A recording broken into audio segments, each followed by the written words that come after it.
नमस्कार विद्यार्थी मित्रांनो, आपल्या 11वी अर्थशास्त्र स्टेट बोर्डमधील रिव्हिजन सिरीजमध्ये हा प्रकरण 7वा आहे, भारतातील बेरोजगारी. चला तर आपण भारतातील बेरोजगारी या संदर्भात पाहूया. प्रस्तावना बघू. भारत हा विकसनशील देश आहे, तुम्हा सगळ्यांना माहिती आहे, आणि जगात वेगाने वाढणारी एक अर्थव्यवस्था आहे. फास्टेस्ट ग्रोविंग इकॉनॉमी जर म्हटलं तर इंडियाला आता सध्या म्हटलं जातं. तर भारताच्या विकासामध्ये बेरोजगारीची समस्या एक मोठे आव्हान आहे, लक्षात असू द्या. सगळ्यात मोठं आव्हान आता भारताच्या विकासामध्ये आहे तर बेरोजगारीची समस्या आहे. तर बघा, बेरोजगारीमुळे मानवी साधनसंपत्ती वाया घालवण्यासारखे आहे बेरोजगारीमुळे. तर बघा कशा पद्धतीने, तर बघा, दीर्घकालीन बेरोजगारी मोठ्या प्रमाणावर वाढणारे दारिद्र्य व संथ गतीने होणारा आर्थिक विकास दर्शवते. बघा, तर दीर्घकालीन बेरोजगारी ही काय दर्शवते, तर मोठ्या प्रमाणावर वाढणारे दारिद्र्य आणि संथ गतीने होणारा आर्थिक विकास. तर बघा, कोणत्याही देशाची जर दीर्घकालीन बेरोजगारी जर पाहायला मिळाली तर ती काय दर्शवते, तर मोठ्या प्रमाणावर वाढणारे दारिद्र्य, जे की तिथं दारिद्र्य असतं, आणि संथ गतीने होणारा आर्थिक विकास. ऑब्वियसली जर त्याची प्रोसेस किंवा जर त्याचं डेव्हलपमेंट जर स्लो प्रोसेसनं असेल, संथ गतीने जर त्याचा आर्थिक विकास होत असेल, तर ऑटोमॅटिकली मोठ्या प्रमाणावर दारिद्र्य तिथे कायमच राहतं, त्याच्यामध्ये काही डाऊट नाही. तर बघा, बहुतांश तरुणांना बेरोजगारी सामोरे जावे लागते. तर आता सध्या आपल्या इंडियामध्ये पण ती परिस्थिती पाहायला मिळते. तरुण वर्ग ही मोठी बघा, तरुण वर्ग ही मोठी मानवी साधनसंपत्ती, आर्थिक विकास व तांत्रिक नवकल्पनेची चालक शक्ती व गुरुकिल्ली आहे. तर हे बरोबर आहे, तरुण वर्ग. पण या तरुण वर्गाला कौशल्यपूर्ण शिक्षण देऊन त्यांना रोजगार कसं मिळवता येईल अशा पद्धतीने गव्हर्नमेंट खूप सारे प्रयत्न करत असते. तर बघा, आणि आपल्या भारत देशाला डेमोग्राफिक डिव्हिडंड सारखा लाभांश आपल्याला लाभलेला आहे तरुण वर्ग. तर 60 किंवा 65% प्लस वयोगट हा 35 वर्षाखालील वयोगटातील आहे. तर याला डेमोग्राफिक डिव्हिडंड म्हणतात. तर याला स्किलफुल एज्युकेशन देऊन गव्हर्नमेंट ऑफ इंडिया हे त्यांना रोजगार निर्मितीमध्ये त्यांचा डिस्ट्रीब्युशन कसं करता येईल या पद्धतीचे सर्व प्रयत्न करत आहे. तर चला पुढे पाहूया. भारत हा तरुणांचा देश आहे, बरोबर आहे, आणि अशा एवढं तरुणांचं प्रमाण हे कोणत्याही देशामध्ये, कोणत्याही जगामध्ये, कोणत्याही देशामध्ये नाही, ते भारत देशामध्ये आहे, लक्षात असू द्या. तर म्हणून तरुणातील बेरोजगारी हे 21व्या शतकातील भारतासमोरील मोठे आव्हान आहे. तर बघा, भारतासमोरील 21व्या शतकातील सर्वात मोठे आव्हान जर म्हणजे सर्वात म्हणता येणार नाही, पण भारतासमोरील मोठे आव्हान आहे तर बेरोजगारी आहे. सर्वात मोठे म्हणलं तरी चालेल. बघा, रोजगार संधी व लोकसंख्येतील वाढ यामध्ये असमतोल दिसून येतो, बरोबर आहे, कारण रोजगाराच्या संधी या कमी आहेत आणि त्याच्या वर्सेस लोकसंख्या पण वाढत आहे, त्यामुळे यामध्ये असमतोलपणा दिसून येतो. यामुळे मोठ्या प्रमाणावर बेरोजगारी वाढली आहे. बेरोजगार, अनुत्पादक, समाजविघातक आणि देशविरोधी कामात गुंतलेले दिसतात, बरोबर आहे, कारण रोजगार मिळत नाही, त्यामुळे हीच बेरोजगारी लोक समाजविघातक किंवा अनुत्पादक किंवा देशविरोधी कामात गुंतलेले आहेत, असं इथं म्हटलेलं आहे. तर बघा, बेरोजगारीचे अर्थ साधारणपणे ज्याला उत्पादकीय प्रक्रियेत कोणताही लाभ होत नाही त्याच आता बघा, बेरोजगारीची डेफिनेशन त्यांनी काय केली आहे. साधारणपणे ज्याला उत्पादकीय प्रक्रियेत कोणताही लाभ होत नाही, तर बरोबर आहे ना, तर त्याला बेरोजगारी असं म्हणतात. काही कामच नाही तर त्याला बेरोजगारी म्हणतात. लाभ काही मिळत नाही किंवा अनुत्पादक असं कामामध्ये त्यांचं वर्गीकरण करता येईल. अर्थशास्त्रात बेरोजगारी ही या संदर्भात अभ्यास होते. आता बघा, तर बेरोजगारीमध्ये काय आहे, तर कामाचे स्वरूप, लक्षात असू द्या, कामाचे स्वरूप, नेमकं काम कोणत्या प्रकारचं आहे, काम करणारा वयोगट, कोणत्या वयोगटातील वर्ग जो मोठा आहे, श्रमाची मागणी किंवा पुरवठा त्यावरती डिपेंड आहे. आता प्रचलित वेतन किती आहे दररोज कामाचं, आता दिवसाला जर काम केलं तर ते त्यांना किती मिळतं. तर बघा पुढं बघू. आता इथे यावरती फक्त प्रस्तावना मी घेत आहे, यावरती काही क्वेश्चन नाही. तर बघा, पण याचं बॅकग्राऊंड तुम्हाला माहिती असणं आवश्यक आहे. बेरोजगारी नेमकं काय आहे, बेरोजगारीचे कसे कसे कसं मोठं आव्हान आहे भारतासमोर बेरोजगारीचं, तरुण वयोगट किती आहे बेरोजगारीचा, तर समस्या काय काय आहेत हे तुम्हाला माहिती असणं आवश्यक आहे. तर बेरोजगारीचा अर्थ असा आहे की ज्या परिस्थितीत 15 ते 59 वयोगटातील व्यक्तींना प्रचलित वेतनदारावर काम करण्याची इच्छा व पात्रता असूनही रोजगार मिळत नाही. आता बघा, ही सगळ्यात महत्त्वाची गोष्ट आहे. तर बघा, बेरोजगार कोणाला म्हणावं, बेरोजगारी कोणाला म्हणावं, तर 15 ते 59 वयोगटातील व्यक्तींना जो काही वेतनदार आहे, तर त्या वेतनदारावर त्याची इच्छा असूनही काम मिळत नाही किंवा रोजगार मिळत नाही, अशांना बेरोजगारी म्हणतात. हे लक्षात असू द्या. इथे वयोगट लक्षात असू द्या, 15 ते 59 वयोगट. IMP आहे, क्वेश्चन आहे मित्रांनो. 15 ते 59 वयोगटातील, तर बेरोजगारीची व्याख्या लक्षात असू द्या. इच्छा असूनही काम मिळत नाही 15 ते 59 वयोगटातील व्यक्तींना, त्याला बेरोजगारी असं म्हणतात, बेरोजगार असं म्हणतात. तर बघा, एका व्यक्तीस रोजगार असणे म्हणजे ती व्यक्ती आठवड्यातले किमान काही तास काम करत असली पाहिजे. एका व्यक्तीस रोजगार असणे म्हणजे ती व्यक्ती आठवड्यातले किमान काही तास करत असली पाहिजे काम, बरोबर आहे. तर बघा, आता हे आकडेवारी कोण गोळा करते बाबा बेरोजगारीची, किती बेरोजगार आहेत लोक, किती नाहीत, तर यांची आकडेवारी ही करत असते NSSO. आता NSS आहे, NSSO आणि CSOचं रूपांतर NSS ओके NSS मध्ये झालेलं आहे, ते तुम्हाला लक्षात असलं पाहिजे. तर राष्ट्रीय नमुना सर्वेक्षण, नॅशनल सॅम्पल सर्वे ऑर्गनायझेशन ही सांख्यिकीय माहिती कलेक्ट करत असते. आता सध्या NSS फक्त नॅशनल, ओके, तर ही करत असते. तर बघा, तर यानुसार बघा, भारतात एखादी व्यक्ती दर आठवड्याला 14 तासापेक्षा कमी काम करते. अशा व्यक्ती, आता बघा यांनी काय केलेलं आहे, NSSO नुसार, यांच्या माहितीनुसार बेरोजगार कोणाला म्हटलेलं आहे, तर एखादा व्यक्ती आठवड्यामध्ये 14 तासापेक्षा कमी काम करते, अशा व्यक्तीस बेरोजगार असे म्हणतात. तर बघा, दुसरं काय, 15 ते 28 तास आठवड्याला काम करतात, त्यांना न्यून बेरोजगार म्हणतात. आता बघा, बेरोजगार, न्यून बेरोजगार, पुन्हा ओके, तर बघा, आणि रोजगार असलेल्या व्यक्तींना बघा म्हणतात बेरोजगार, न्यून बेरोजगार, आणि रोजगार असलेल्या व्यक्ती कोणाला म्हणतात बघा. तर बघा, 14 तासापेक्षा कमी काम करते आठवड्यामध्ये, त्यांना बेरोजगार असं म्हणतात. 15 ते 28 तास दर आठवड्याला काम करतात, त्यांना न्यून रोजगार म्हणतात. तर बघा, आणि जी व्यक्ती दररोज 8 तास म्हणजे प्रत्येक वर्षाला 273 दिवस काम करते, त्यांना रोजगार असलेल्या व्यक्ती म्हणतात. लक्षात असू द्या, दररोज 8 तास, प्रत्येक वर्षाला 273 दिवस म्हणजे त्यांना रोजगार असलेल्या व्यक्ती असे म्हणतात.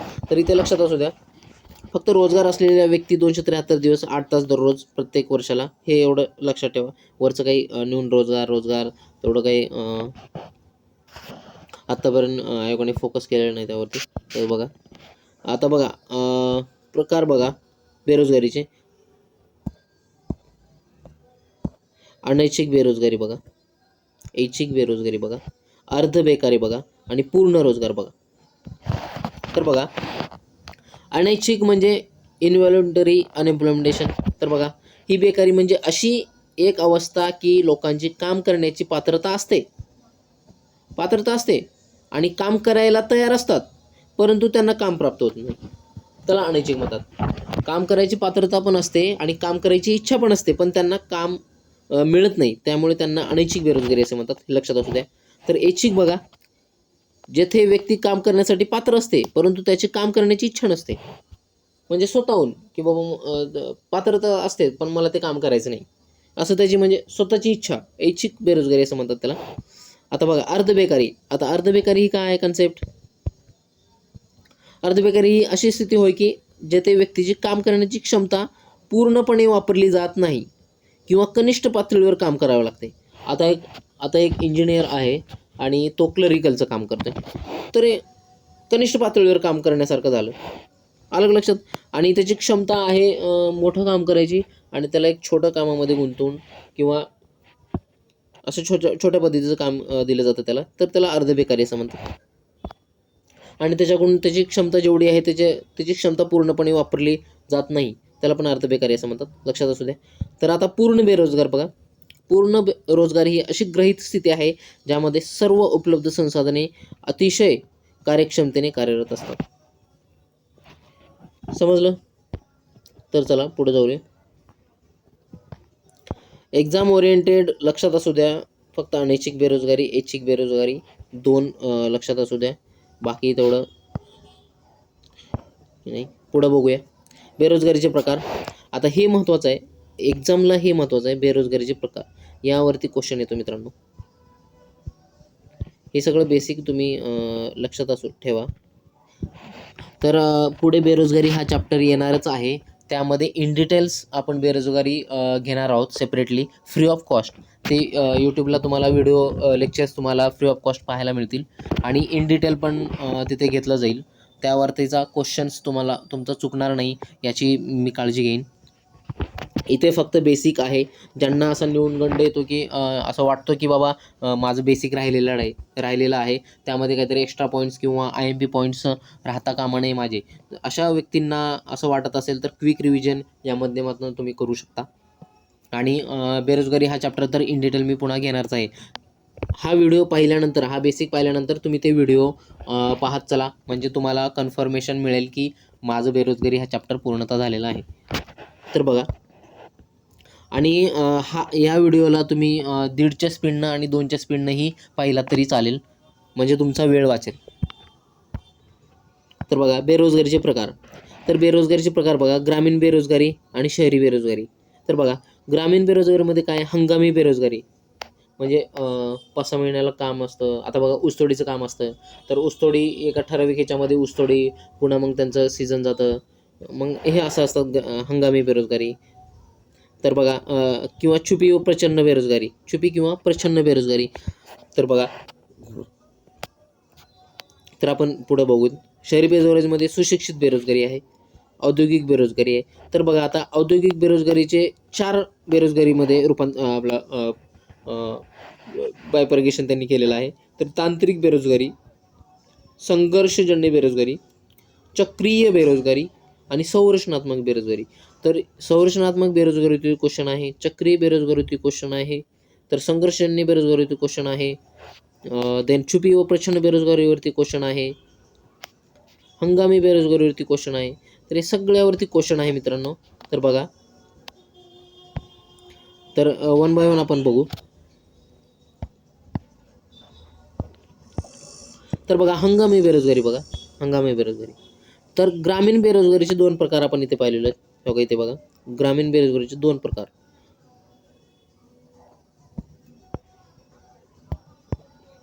हंगामी बेरोजगारी आणि हंगामी बेरोजगारी. ग्रामीण बेरोजगारीचे 2 प्रकार, हंगामी बेरोजगारी आणि छुपी किंवा प्रचंड बेरोजगारी असं म्हणतात. तर यामध्ये बघा काय लक्षात ठेवायचं तुम्हाला. हंगामी बेरोजगारी काय, तर हंगाम नसलेल्या काळात जेव्हा लोकांना रोजगार नसतो त्याला हंगामी. बघा आता ऊसतोडीचा हंगाम असतो, ऊसतोड बंद झाल्यानंतर त्यांना पुन्हा काम मिळत नाही, मग त्यावेळेस रोजगार मिळत नाही, तर त्यावेळेस हंगामी बेरोजगारी म्हणतात त्यांना. शेतकऱ्यांना पिकाच्या लागवडीसाठी पावसावर अवलंबून राहावे लागते, त्यामुळे शेती हा हंगामी व्यवसाय, शेती पण हा हंगामी व्यवसाय आहे. उन्हाळ्यामध्ये पाऊस नसतो, त्यामुळे पिके घेण्यास त्रास होतो. जिथे जलसिंचनाचा अभाव आहे, जलसिंचन सुविधा नाही, तिथे काही घेता येत नाही, पिके काही घेता येत नाही, त्यामुळे जमीन तशीच ठेवावी लागते. नंतर पावसाळा ऋतूमध्ये पाऊस पडल्यानंतर ते पीक घेतात, असं आहे. काही ठिकाणी जलसिंचनाची सुविधा असते, ते 12 महिने 3-3 पिके घेतात. ठीक आहे. शेती क्षेत्रातील श्रमशक्ती जवळपास 5 ते 7 महिन्यांसाठी बेरोजगार राहते, बरोबर आहे. शेतीशिवाय स्थर परवते हंगामी बेरोजगारी, पर्यटन मार्गदर्शक, बँड पथक, साखर कारखाना कामगार, बर्फ फॅक्टरी कामगार, मासेमारी इत्यादी व्यवसायामध्ये आढळून येते. बघा तर पर्यटन पण हा हंगामी व्यवसाय आहे, मार्गदर्शक, बँड पथक, साखर कारखाना पण एका ठराविक ह्याच्यामध्ये चालतो, बर्फ फॅक्टरी पण एका ठराविक उन्हाळ्यामध्ये त्याचं सीझन असतं, मासेमारी पण ठराविक कालावधीमध्ये. तर बघा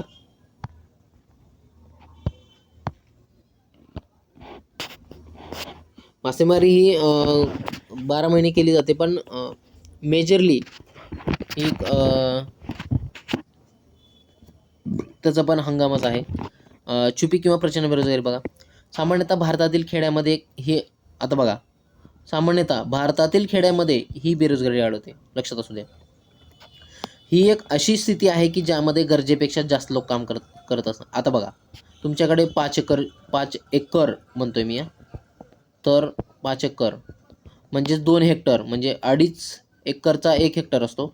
तर 5 एकर जर जमीन असेल तर 5 एकरच्या खाली ज्यांना जमीन आहे त्यांना मार्जिनल फार्मर्स म्हणजे सीमांत शेतकरी असं म्हणतात.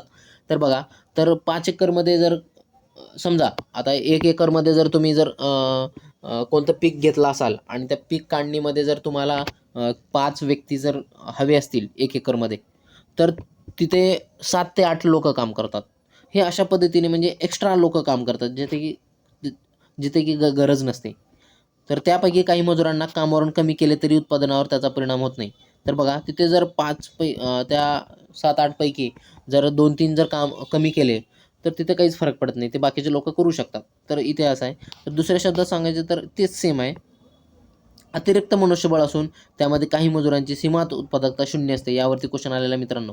मार्जिनल प्रोडक्टिव्हिटी शून्य असते, म्हणजे काही मजुरांची सीमांत उत्पादकता शून्य असते. यावरती क्वेश्चन आहे मित्रांनो. यावरती क्वेश्चन आयोगाने फ्रेम केलेला आहे. तर छुपी व प्रचंड बेरोजगारीमध्ये सीमांत उत्पादकता शून्य असते, असा क्वेश्चन त्यांनी फ्रेम केलेला आहे. तर एवढं लक्षात असू द्या. छुपी बेरोजगारी संदर्भात, शेत जमिनीवरचा अतिरिक्त भार हा ग्रामीण भागात छुपी बेरोजगारी निर्माण करतो. बरोबर आहे. अतिरिक्त भार म्हणजे जास्त लोकांची संख्या, कमी असते, कमीची गरज असते, पण तिथे जास्त लोक काम करतात, त्यांना काढून टाकलं तरीही त्यावरती काही परिणाम पडत नाही. तर बघा, ग्रामीण भागात जवळपास 20% श्रमशक्ती छुप्या बेरोजगारीत आहे. एवढं 20%ची आकडापाठ करण्याची गरज नाही, पण माहिती असावं. संयुक्त कुटुंब पद्धती, आता बघा, संयुक्त कुटुंब पद्धती, पर्यायी रोजगारांचा अभाव, शेतीवरील लोकसंख्येचा अतिरिक्त भार इत्यादी छुप्या बेकारीची कारणे आहेत. आता बघा, छुप्या बेकारीची कारणे काय आहेत बाबा, तर पर्यायी रोजगारांचा अभाव, वेगवेगळे रोजगार उपलब्ध नसतात. संयुक्त कुटुंब पद्धती, खूप साऱ्या लोक एकत्र राहतात, त्यामध्ये परिवार मोठा असतो, लोकांची संख्या जास्त असते आणि रोजगाराची संख्या कमी असते. त्यामुळे एकमेकांवरती अवलंबून राहण्याचं प्रमाण त्या संयुक्त कुटुंब पद्धतीमध्ये जास्त असतं. त्यामुळे अशा पद्धतीची बेकारी किंवा अशा पद्धतीतील रोजगारांचा अभाव या इथे छुप्या बेकारीमध्ये आढळून येतो. तर शेतीवरील लोकसंख्येचा अतिरिक्त भार आपण पाहिलंच आहे. 5 लोक काम करत असताना, तिथे 5 लोकांची गरज असताना 7 ते 8, 10 लोक काम करतात. हे अशा पद्धतीचं आहे. तर पुढे पाहूया. आता नागरी बेरोजगारी बघा. नागरी बेरोजगारीमध्ये बघा, ग्रामीण भागातील 2 बेरोजगारी, हंगामी बेरोजगारी आणि छुपी किंवा प्रचंड बेरोजगारी लक्षात आली तुम्हाला. भारतीय खेड्यामध्ये जास्तीत जास्त हंगामी आणि छुपी किंवा प्रचंड बेरोजगारी तुम्हाला पाहायला मिळते. एवढं तुम्ही लक्षात असायला पाहिजे तुमच्या. तर बघा, नागरी बेरोजगारी किंवा शहरी बेरोजगारी बघा. शहरी भागात जी बेरोजगार आढळतात त्यास नागरी बेरोजगारी म्हणतात. तर खालीलप्रमाणे नागरी बेरोजगारीचे प्रकार आहेत. आता बघा, नागरी बेरोजगारीचे प्रकार बघू. सुशिक्षित बेरोजगारी, शिक्षण असून देखील बेरोजगार राहतात. आता ते बघू आपण काय.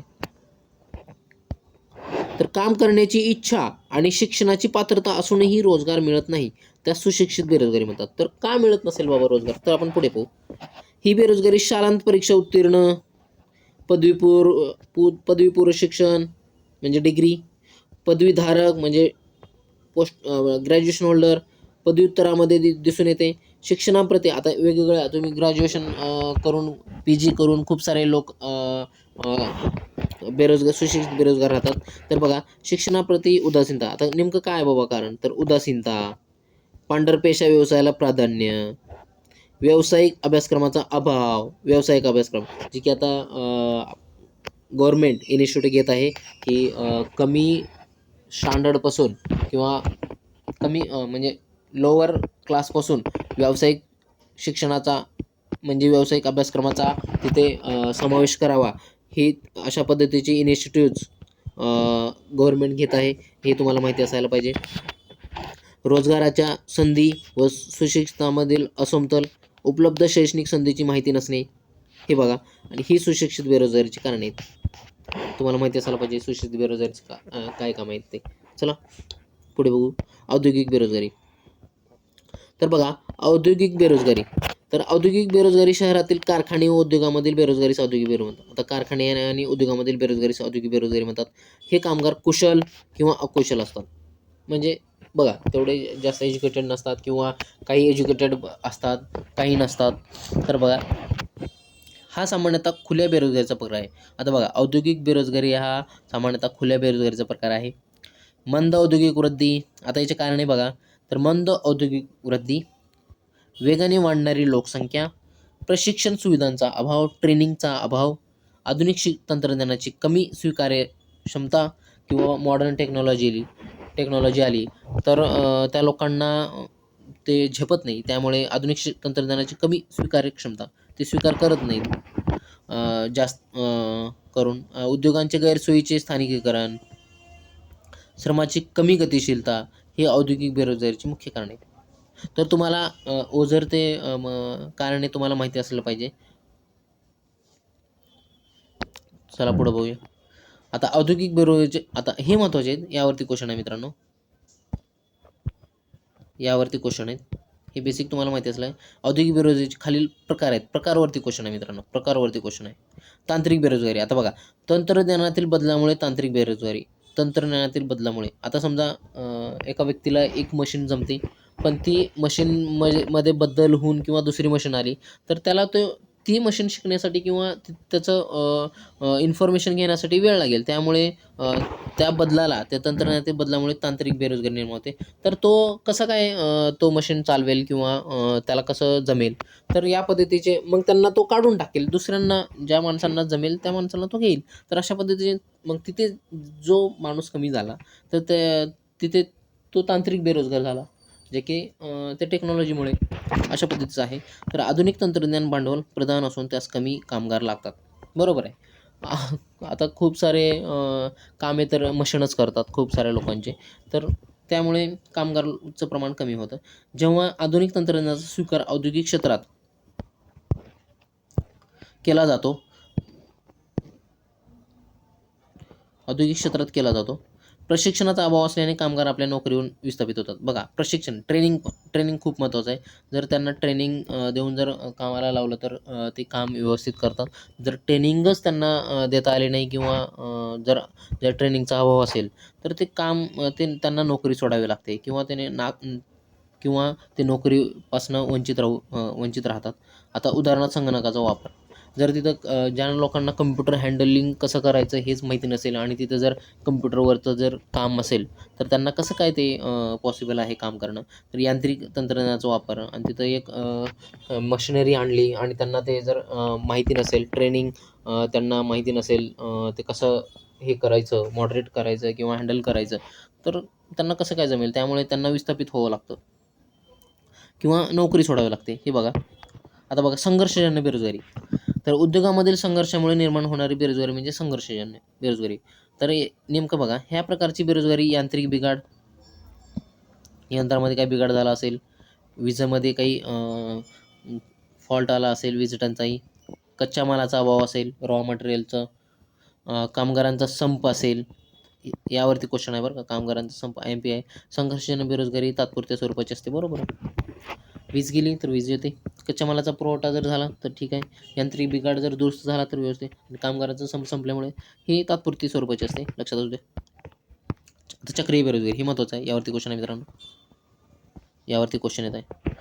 व्यापार चक्रातील तेजी मंदीपैकी मंदीच्या परिस्थितीत निर्माण होणाऱ्या बेकारीस चक्रीय बेकारी म्हणतात. बघा, आता व्यापार चक्रातील तेजी मंदीपैकी मंदीच्या परिस्थितीत निर्माण होणारी बेकारी चक्रीय आणि बघा, मंदीच्या काळात प्रभावी मागणी घटते, त्यामुळे उत्पादकांचा नफा आणि किमतीमध्ये घट होते. परिणामी उत्पादक गुंतवणूक व वस्तूंच्या उत्पन्नात घट करतो. आता हे बघा, उत्पादनात घट झाल्याने रोजगारात घट होते, हे तर तुम्हाला माहितीच असेल. तर बघा, अशा प्रकारची तेजी मंदीची चक्रे कुठे येतात तर विकसित देशामध्ये, भांडवल प्रधान देशामध्ये, जसे की अमेरिका असेल, फ्रान्स असेल, जपान असेल, जर्मनी असेल, इटली असेल, असे जे विकसित देश आहेत तर त्या विकसित देशामध्ये तेजी मंदीचे चक्र येतात आणि त्याला चक्रीय बेरोजगारी असे म्हणतात. तर बघा, जसं की 2008 मध्ये मंदी आली होती अमेरिकामध्ये, बरोबर आहे. तर त्यावेळेस खूप साऱ्या लोकांना जॉब गमवावा लागला होता. तर तुम्ही लक्षात असू द्या.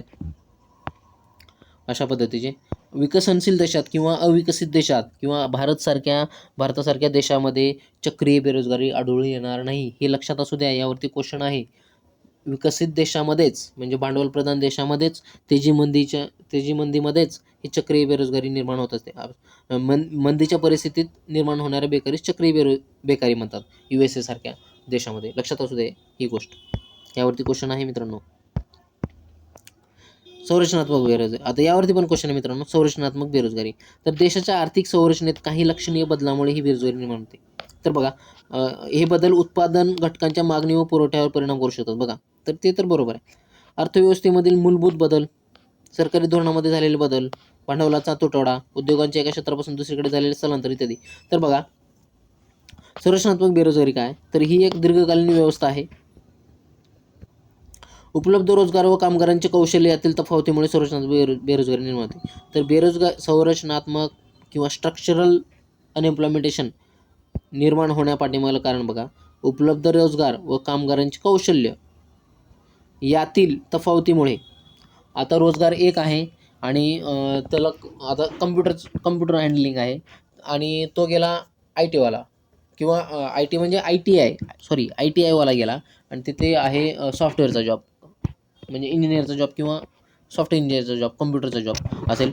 तर मग त्याला काय जमणार आहे? त्यामुळे तफावत आली ना कौशल्याचा, स्किलचा. तर स्किलच नाही ना त्याला. तर बघा, उपलब्ध रोजगार काय आहे? IT आहे, इन्फॉर्मेशन टेक्नॉलॉजीचं, त्याला सॉफ्टवेअर इंजिनियर लागतात. तर बघा, आणि तो ITIवाला आहे, तर कसं काय तो करणार? तर यातील तफावतीमुळे संरचनात्मक बेरोजगारी निर्माण होते. लक्षात असू द्या. आता इथं उदाहरण पण दिले त्यांनी. संगणकामुळे टंकलेखक बेरोजगार झाले, कारण त्यांचे कौशल्य उपलब्ध रोजगारात तफावत आहे. घोडागाडीची जागा आता ऑटो रिक्षाने घेतलेली आहे, हे तुम्ही लक्षात असू द्या. पुढे पाहू.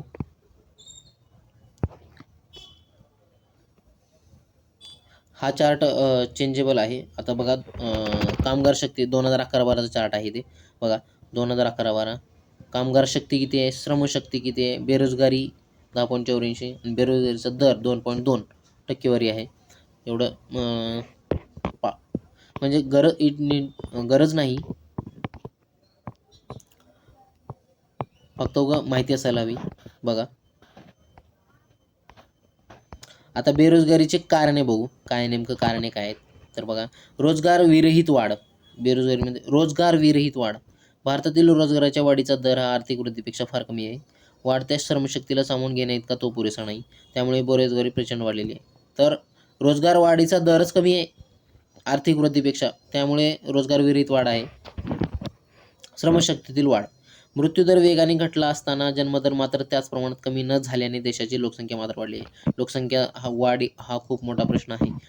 कारण आधुनिक सुखसुविधा आल्यामुळे आरोग्यामध्ये सुखसुविधा आल्यामुळे मृत्यूदरामध्ये बरीच घट झालेली आहे. पण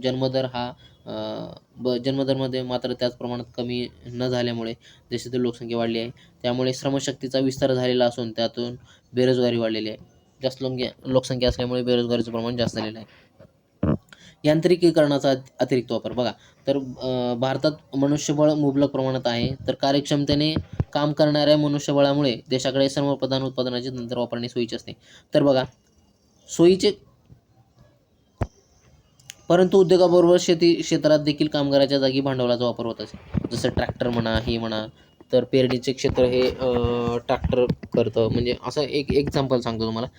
तर माणसांची जागा ही यंत्राने घेतल्यामुळे त्यांना रोजगारापासून वंचित व्हावं लागतं. कौशल्य विकास कार्यक्रमाचा अभाव. बरोबर आहे. भारताच्या लोकसंख्येचा मोठा भाग अशिक्षित व अकुशल मनुष्यबळाचा आहे. भारतीय उद्योगांना पूरक असे बघा शैक्षणिक अभ्यासक्रम हे महत्त्वाचं आहे. व्यावसायिक शिक्षण, व्यावसायिक अभ्यासक्रम व्यावसायिक व कौशल्य विकास अभ्यासक्रमाची कमतरता असल्यामुळे उद्योगांना लागणारे कुशल मनुष्यबळ उपलब्ध होत, स्किलफुल मॅनफोर्स अवेलेबल होत नाही. ते गव्हर्नमेंट आपलं इनिशिएटिव्ह घेऊन व्यावसायिक शिक्षणाचा अभ्यासक्रम हे ॲड करण्याच्या प्रयत्नात आहे. बघा, रोजगारीच्या पेक्षा भारतातील सुशिक्षित बेरोजगार पांढऱ्या पेशा व्यवसायात नोकरी करण्यास तयार असतात. तर नाविन्यपूर्ण उद्यमशीलतेच्या कमतरतेमुळे स्वयंरोजगाराचा अभाव दिसून येतो. बघा, तर नाविन्यपूर्णता पाहिजे, इनोव्हेशन किंवा उद्यमशीलतेच्या कमतरता असते, त्यामुळे स्वयंरोजगाराचा अभाव दिसून येतो. जोपर्यंत अपेक्षित पगार आणि कामाच्या स्वरूपानुसार रोजगार मिळत नाही, तोपर्यंत पदवीधारक बेरोजगार राहण्यास पसंत करतात.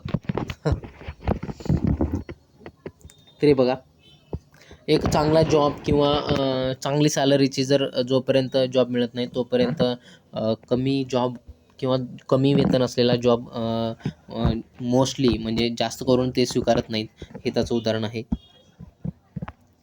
आता शेतीचे हंगामी स्वरूप बघा. शेतीच्या यावरती काही क्वेश्चन येत नाही, पण मी घेतोय. तुम्हाला असं नको वाटायला की बाबा हे सोडतायत. भारतातील शेती हा व्यवसाय हंगामी स्वरूपाचा आहे. शेती पावसावर अवलंबून आहे. जलसिंचनाच्या सुविधांचा अभाव, हे बघा, कमी प्रतीची सुपीक जमीन, कालबाह्य उत्पादन तंत्र, प्रमाणित बियाणांची व खतांची कमतरता असल्यामुळे शेतीची उत्पादकता कमी झाली. शेतीची उत्पादकता कमी पाठीमागं खूप काय आहे. कमी प्रतीची सुपीक जमीन आहे, जलसिंचनाच्या सुविधा नाही आहेत, प्रमाणित बियाणांची व खतांची कमतरता आहे, कालबाह्य उत्पादन तंत्र आहे, हे एवढं त्यामुळे उत्पादन पण कमी येतं. वर्षातून काही महिन्यांसाठी रोजगार मिळतो आणि काही महिने रोजगार उपलब्ध नसतो, त्यामुळे शेतमजुरांच्या श्रमशक्तीचा पण वापर होत नाही. त्यांना काम मिळत नसल्यामुळे त्यांच्या श्रमशक्तीचा पण वापर होत नाही, लक्षात असू द्या. आता आर्थिक विकासाचा कमी दर आहे. तर बघा, भारताचा एकूण आर्थिक विकास दर कमी आहे. औद्योगिक विस्ताराच्या अभावामुळे सिंचनाच्या सुविधांचा अभाव, खते, पायाभूत सुविधांचा अभाव निर्माण होतो. आता बघा, औद्योगिक विस्तारामुळे आता इंडस्ट्रीयल प्रोडक्शनच कमी असल्यामुळे तिथे तिथे कसं काय खत पोहोचेल किंवा पायाभूत सुविधांचं कशी काय निर्मिती होईल. तिथं जर काही पायाभूत सुविधा शेतीविषयक काही मिळत असेल किंवा खूप सारे वस्तूंचं जर मॅन्युफॅक्चरिंग जर किंवा निर्मिती जर कमी होत असेल तर तिथे काय कसं काय पुरवठा होणार तिथे. त्यामुळे अशा क्षेत्रात पुरेशा प्रमाणात उपलब्ध नसल्यामुळे वाढत्या श्रमशक्तीला सामावून घेऊ शकत नाही. अशा रोजगाराची संधी, बरोबर आहे, वाढत्या श्रमशक्तीला सामावून घेऊ शकत नाही रोजगाराची संधी मिळाली नसली तर. आता बघा, ग्रामीण लोकसंख्येचे स्थलांतर. तर बघा, रोजगाराच्या शोधासाठी ग्रामीण भागातून शहरी भागात येतात, खेड्याकडून शहराकडे जातात. तर लोकसंख्येचे सातत्याने स्थलांतर होते. कंटिन्युअसली आता शहराचं प्रमाण वाढत आहे. तर बघा, आता महाराष्ट्रामध्ये 45.50% लोक हे नागरी भागात राहतात. बाकीचे 55 लोक हे खेड्यामध्ये राहतात. पण यांचं प्रमाण कंटिन्युअसली वाढत आहे. तर त्याचे हे उदाहरण आहे. त्यामुळे नागरी भागात बेरोजगारीचे प्रमाण वाढत आहे, लक्षात असू द्या. बघा, आता बेरोजगारीचे परिणाम आर्थिक परिणाम पण आहे आणि सामाजिक परिणाम. सगळ्यात महत्त्वाची गोष्ट म्हणजे आता आर्थिक परिणाम तर बहुत साऱ्या गोष्टींना माहीत असतं, लोकांना खूप साऱ्या गोष्टींना माहीत असतं. तर मानवी संसाधनाचा अपव्यय, दारिद्र्य, उत्पन्न विषमता, अनौपचारिक क्षेत्राची वाढ, अनुत्पादक लोकसंख्येचा वाढता भार, कल्याणकारी योजनांच्या अंमलबजावणीचा अभाव. आता बघा, तर हे महत्त्वाचं आहे. सामाजिक परिणाम काय आहे बघा, आर्थिक परिणाम पण महत्त्वाचे आहेत, पण हे बघा, सामाजिक तणाव आणि अशांतता, मानवी मूल्यांचा ऱ्हास आणि अगतिकता, हे सामाजिक कारणे आहेत. बघा, तुम्हाला असं पण क्वेश्चन विचारला जाऊ शकतो, बेरोजगारीचे परिणाम, आर्थिक परिणाम आणि सामाजिक परिणाम. तर यामध्ये तुम्ही कन्फ्यूज होऊ नका. सिंपल क्वेश्चन्स असतात, पण एक्झामच्या टाईममध्ये तुम्हाला गोंधळात हे आणू शकतात. तुम्हाला सहज वाटतं, पण तिथे चुकून येतात. तिथे ॲन्सर दुसरंच करून येतात, चुकून येतात. त्यामुळे कॅज्युअली घेऊ नका. या सिंपल गोष्टीच आहेत, पण आपण कॅज्युअली घेतो, त्यामुळे एक मार्क्स आपण गमावून बसतो, त्यामुळे रिझल्ट्स हुकतात. ते बघा, बेरोजगारी कमी करण्याचे सामान्य उपाय. आता तुम्हाला हे बेसिक तर आहे, मी ते घेणार नाही. Exam oriented. आता हे महत्त्वाचं आहे, एक्झाम ओरिएंटेड. भारतातील बेरोजगारी कमी करण्यासाठी शासनाने केलेल्या विशेष उपाययोजना. तर ही विशेष उपाययोजनेवरती क्वेश्चन आहे मित्रांनो. ऑलरेडी हे मी पंचवार्षिक योजनेमध्ये इन डिटेल यावरती बोललेलं आहे, घेतलेलं आहे. तुम्ही ते पंचवार्षिक योजनेचा व्हिडिओ तुम्ही 1 तास 33 मिनिटाचा समथिंग आहे, तर तो व्हिडिओ पहा. पंचवार्षिक योजनेचे 1 ते 2 मार्क्स ज्याला राज्यसेवा मेन्सला, राज्यसेवा प्रिलिम्सला, कंबाईन मेन्स, ग्रुप बी, ग्रुप सी मेन्स प्रिलिम्सला ते क्वेश्चन्स येतात. खूप साऱ्या वेगवेगळ्या एक्झाम्समध्ये पण ते क्वेश्चन येतात. तर 1 ते 2 मार्क्स तुमचा तिथे फिक्स होतो, एवढं लक्षात असू द्या. आणि ज्या लोकांची पंचवार्षिक योजनेचा पाठ असेल त्याही लोकांनी खूप साऱ्या योजना आहेत, तर त्या योजना या जम्बलिंग होता कामा नये. कोणत्या पंचवार्षिक योजनेमध्ये कोणते कार्यक्रम आहेत, योजना आहेत, कोणते प्रोजेक्ट आहेत, यावरती तुम्ही कन्फ्यूज न होता तुम्ही तिथे व्यवस्थित तुमची तिथून 1.5 तासामध्ये रिव्हिजन करू शकता एक्झाम ओरिएंटेड, हे लक्षात असू दे. तर रोजगार हमी योजना बघा, इम्प्लिमेंटेशन गॅरंटी स्कीम. तर रोजगार हमी योजना ही सर्वप्रथम महाराष्ट्र सरकारने 28 मार्च 1972 रोजी सुरू केली. हे महत्त्वाचं आहे. सर्वप्रथम रोजगार हमी योजना सरकारने 28 मार्च 1972ला सुरू केली, हे लक्षात असू द्या. आणि याचंच डुप्लिकेशन करून किंवा महाराष्ट्र गव्हर्नमेंटकडूनच प्रेरणा घेऊन केंद्र सरकारने हे अशा पद्धतीची राष्ट्रीय पातळीवरती रोजगार हमी योजना ॲक्टिव्ह केलेली आहे, हे लक्षात असू द्या. याचा प्रमुख उद्देश बघा, ग्रामीण जनतेसाठी उत्पादनक्षम रोजगार पुरवणे असून ग्रामीण बेरोजगाराची व दारिद्र्याची समस्या सोडविणे आहे. तर बघा, अशा पद्धतीचे रोजगार हमी योजने चे उद्दिष्ट काय बघा, तर बेरोजगारीची व दारिद्र्याची समस्या सोडवणे ग्रामीण भागातील. या योजनेअंतर्गत सरकारने किमान रोजगार पुरवण्याची हमी दिलेली आहे. किमान रोजगार लक्षात असू द्या, किमान रोजगार. या योजनेचे महाराष्ट्रातील यश पाहता भारतातील इतर राज्यांनी ही योजना अंमलात आणली आहे. सेंट्रल गव्हर्नमेंटनी म्हणजे भारत सरकारने आणि महाराष्ट्र सरकारकडून अशा पद्धतीच्या योजनेची प्रेरणा घेऊन बाकी राज्यातील लोकांनी पण बाकी राज्यांनी पण अशा पद्धतीची योजना अंमलात आणली आहे, लक्षात असू द्या. पण अशा रोजगार हमी योजनेचं श्रेय हे महाराष्ट्र गव्हर्नमेंटला जातं, लक्षात असू द्या. स्वर्ण जयंती ग्राम स्वयंरोजगार योजना, संपूर्ण ग्राम स्वयंरोजगार योजना. तर ही योजना एप्रिल 1999 मध्ये IRDP व इतर योजनांचे पुनर्गठन सुरू करून करण्यात आलेली आहे. तर बघा, ही योजना आपण पंचवार्षिक योजनेमध्ये इन डिटेल घेतलेली आहे. 6 योजनांचं एकत्रीकरण करून ही योजना स्वर्ण जयंती ग्राम स्वरोजगार योजना बनवण्यात आलेली होती, हे लक्षात असू द्या.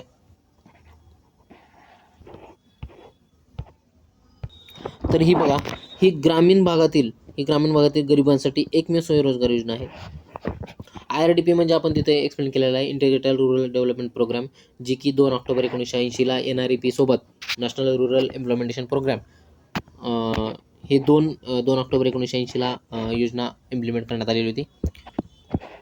तर ते आपण इन डिटेल घेतलेलं आहे, हे लक्षात असतं. त्या दोन्हीवरती पण क्वेश्चन आहे. तर पुढे पाहू, स्वर्ण जयंती शहरी रोजगार योजना.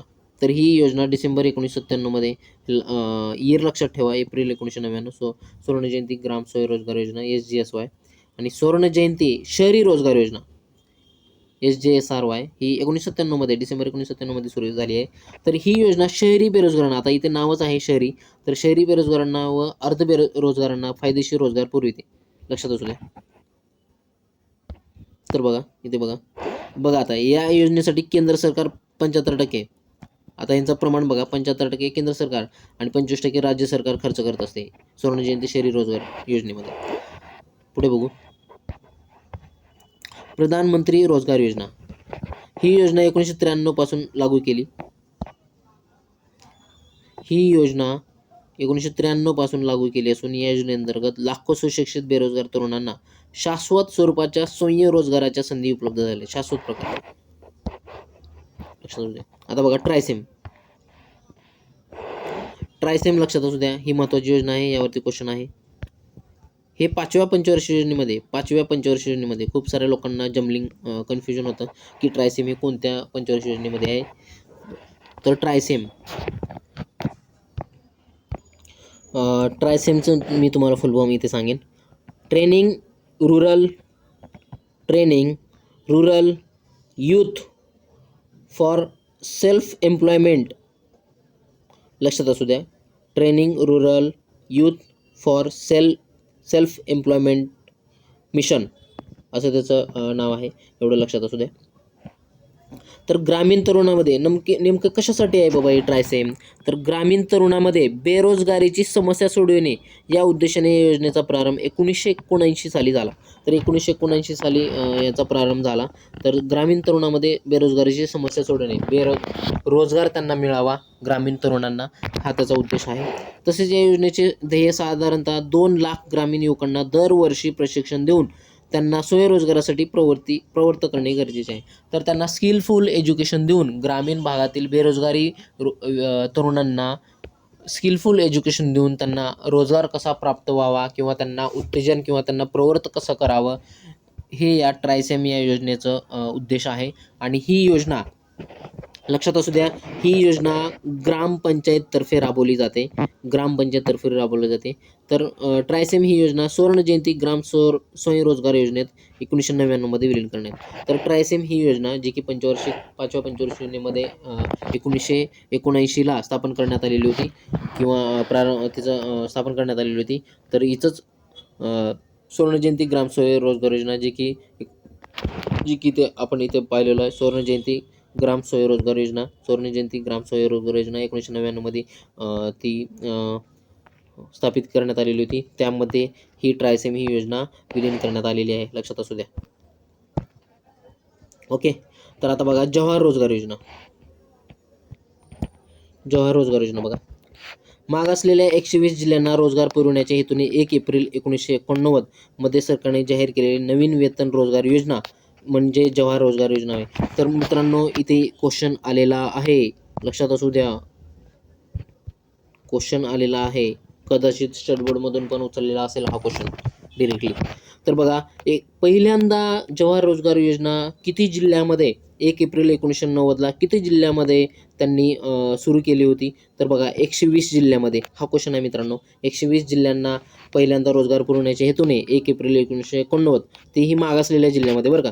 तर मध्ये सरकारने जाहीर केलेली नवीन वेतन रोजगार योजना म्हणजे जवाहर रोजगार योजना होय, तर सुरू केली होती, लक्षात असू द्या. एप्रिल 1999 पासून ही योजना ग्रामीण भागासाठी मर्यादित राहून जवाहर ग्राम समृद्धी योजना या नावाने, आता याचं नाव बदललेलं आहे, जवाहर ग्राम समृद्धी योजना 1 एप्रिल 1999 पासून, लक्षात असू द्या. तर ही जवाहर रोजगार योजना ही ग्रामीण भागासाठी होती मर्यादित. IMP लक्षात असू द्या, IMP आहे, शहरी भागासाठी नाही.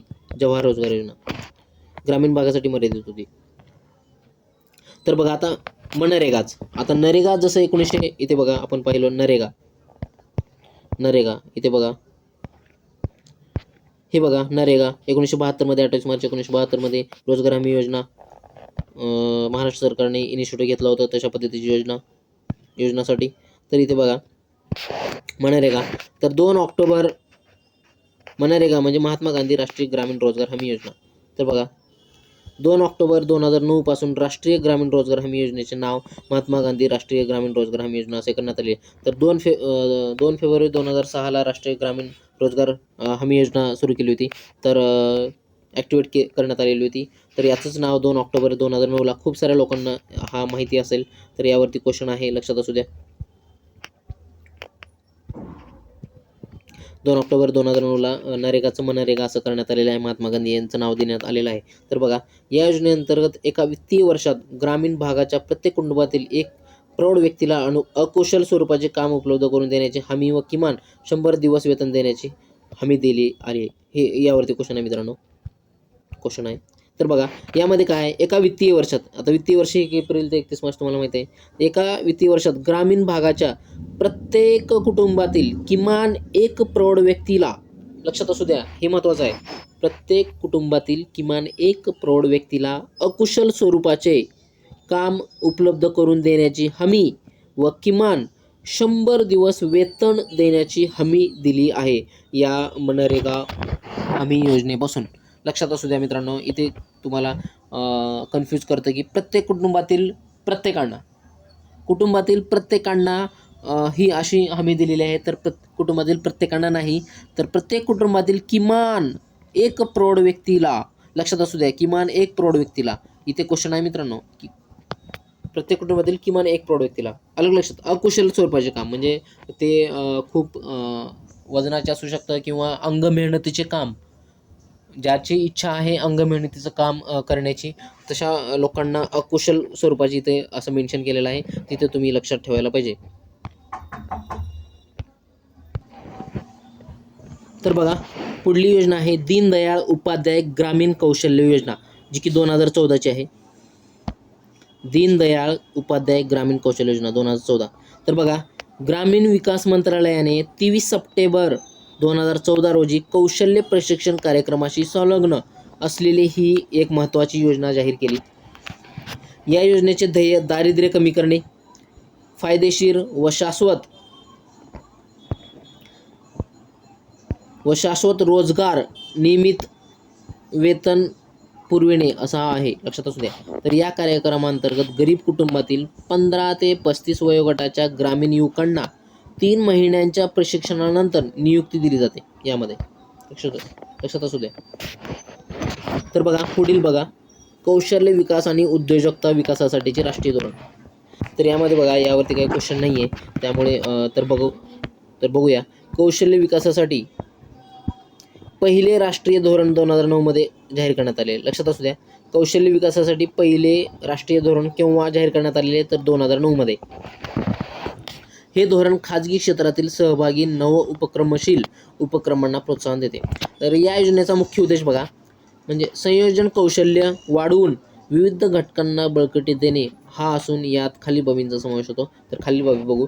उद्योजकशील संस्कृतीला प्रोत्साहन देणे, उद्योजकांना प्रोत्साहन देऊन उद्योग व्यवसायाचे पर्याय उपलब्ध करून देणे, महिलांना उद्योगशील बनण्यास प्रोत्साहन देणे महत्त्वाचं आहे महिलांसाठी. स्टार्टअप इंडिया पुढाकार. आता स्टार्टअप इंडिया बघू. तर हा महत्त्वाचा आहे क्वेश्चन, कुठे का ना रिलेव्हन्स हा क्वेश्चन आहे. स्टार्टअप्स कधी झालं, स्टँडअप कधी झालं, मेक इन इंडिया कधी झालं, हे बघा तुम्ही. तर स्टार्टअप इंडिया पुढाकार हा उपक्रम शासनाने जानेवारी 2016 मध्ये सुरू केला. स्टार्टअप एवढं लक्षात असू द्या. स्टार्टअप इंडिया पुढाकार हे 2016 जानेवारी 2016 लक्षात असू द्या. यावरती जरी स्टार्टअप जरी लक्षात असेल तर स्टँडअप मेक इन इंडिया हे एवढी तरी डेट ॲटलिस्ट तुम्हाला माहिती असणं आवश्यक आहे. तर बघा स्टार्टअप इंडिया काय आहे, तर भारतातील होतकरू आणि प्रतिभासंपन्न तरुणांना प्रोत्साहित करण्यास, उद्योग उभारण्यास बळ देणारी एक नाविन्यपूर्ण आणि जनकल्याणकारी बाब आहे या स्टार्टअप इंडियामध्ये, लक्षात असू द्या. आता लास्ट बघू. प्रधानमंत्री कौशल्य विकास योजना. प्रधानमंत्री कौशल्य विकास योजना 2016 ते 2020. या योजनेचा मुख्य उद्देश तरुणामध्ये कौशल्य विकास करणे आहे. प्रधानमंत्री कौशल्य विकास योजना यावरती क्वेश्चन आहे मित्रांनो. प्रधानमंत्री कौशल्य विकास योजना यावरती क्वेश्चन आलेला आहे, तुम्ही बघू शकता. तरुणामध्ये कौशल्य विकास करणे. या योजनेअंतर्गत युवकांना यशस्वीरित्या कौशल्य विकास प्रशिक्षण कार्यक्रम पूर्ण केल्याबद्दल मोबदला पैशांच्या स्वरूपात देऊन कौशल्य विकासास प्रोत्साहन दिले जाते. यासाठी शासनाने 2020 पर्यंत 12,000 कोटींची, त्याची काय गरज नाही, पण प्रधानमंत्री कौशल्य विकास योजनेवरती क्वेश्चन आहे ते आपण पुढे त्या संदर्भात येईलच योजनामध्ये. आपण ते योजनामध्ये व्यवस्थित क्लिअर करू. आणि प्रधानमंत्री कौशल्य विकास योजनेवरती कशा पद्धतीचा क्वेश्चन फ्रेम झालेला आहे आपण त्या योजनेच्या माध्यमातून आपण ते घेऊया. तर विद्यार्थी मित्रांनो अशा पद्धतीची ही एक क्विक रिव्हिजन आहे. तर तुम्ही बघा.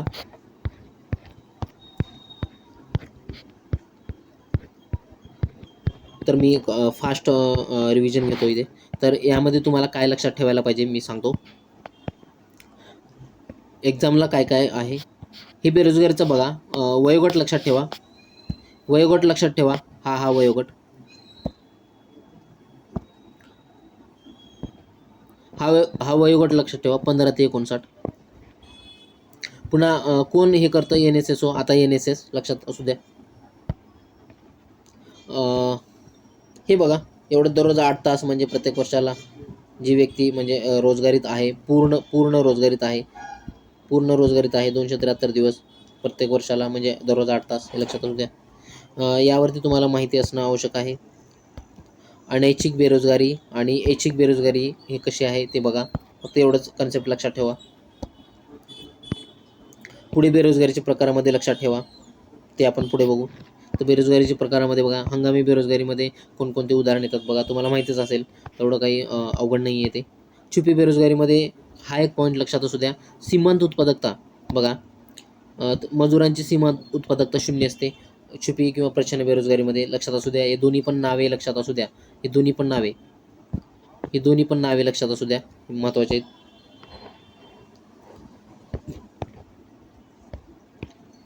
पुढे बघा. यामध्ये काय नागरी बेरोजगारी म्हणजे सुशिक्षित बेरोजगारी, औद्योगिक बेरोजगारी, तांत्रिक बेरोजगारी, बघा संघर्षजन्य बेरोजगारी बघा. आता इथे चक्री बेरोजगारीमध्ये बघा ते जी मंदीचे चक्रे आहेत, मंदीच्या परिस्थितीत निर्माण होणाऱ्या बेकारी चक्री बेरोजगारी म्हणतात. हे महत्त्वाचं आहे. तर विकसित आणि भांडवलशाही प्रधान असलेल्या देशामध्ये चक्री बेरोजगारी पाहायला मिळते. भारतासारख्या विकसनशील देशामध्ये किंवा बाकीच्या अविकसित देशामध्ये या प्रकारची चक्री बेरोजगारी पाहायला मिळत नाही. हे एवढं लक्षात असू द्या. आणि संरचनात्मक बेरोजगारी लक्षात ठेवा.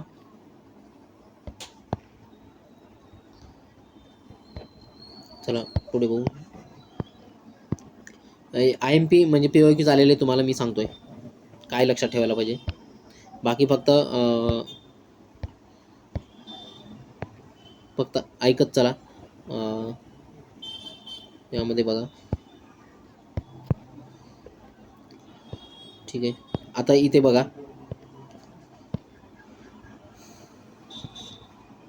आर्थिक परिणाम आणि सामाजिक परिणाम एवढं लक्षात ठेवा. सामाजिक परिणाम लक्षात ठेवा. आर्थिक परिणाम समजतं तुम्हाला, कॉमन सेन्सचा पार्ट आहे ते. सामाजिक परिणामामध्ये कन्फ्यूज करतं आणि तिथं चुकायला आपल्याला भाग पाडतं, त्यामुळे आपण कॅज्युअली घेतो. तर ते सामाजिक आणि आर्थिक परिणामामध्ये थोडं डिफरन्स थोडं असू द्या.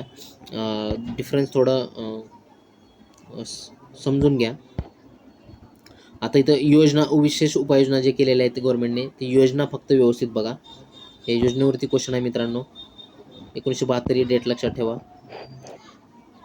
स्वर्ण जयंती ग्राम स्वरोजगार योजना 1999ची डेट लक्षात ठेवा. IRDPची 2 ऑक्टोबर आणि NRDP 2 ऑक्टोबर 1980 दोन आहेत लक्षात ठेवा. संपूर्ण स्वर्ण जयंती शहरी रोजगार योजनेचं लक्षात ठेवा 1997 मध्ये. 25% हे प्रमाण पण लक्षात ठेवलं तरी चालेल तुम्हाला. तर प्रधानमंत्री रोजगार योजना हे लक्षात 1993ची आहे.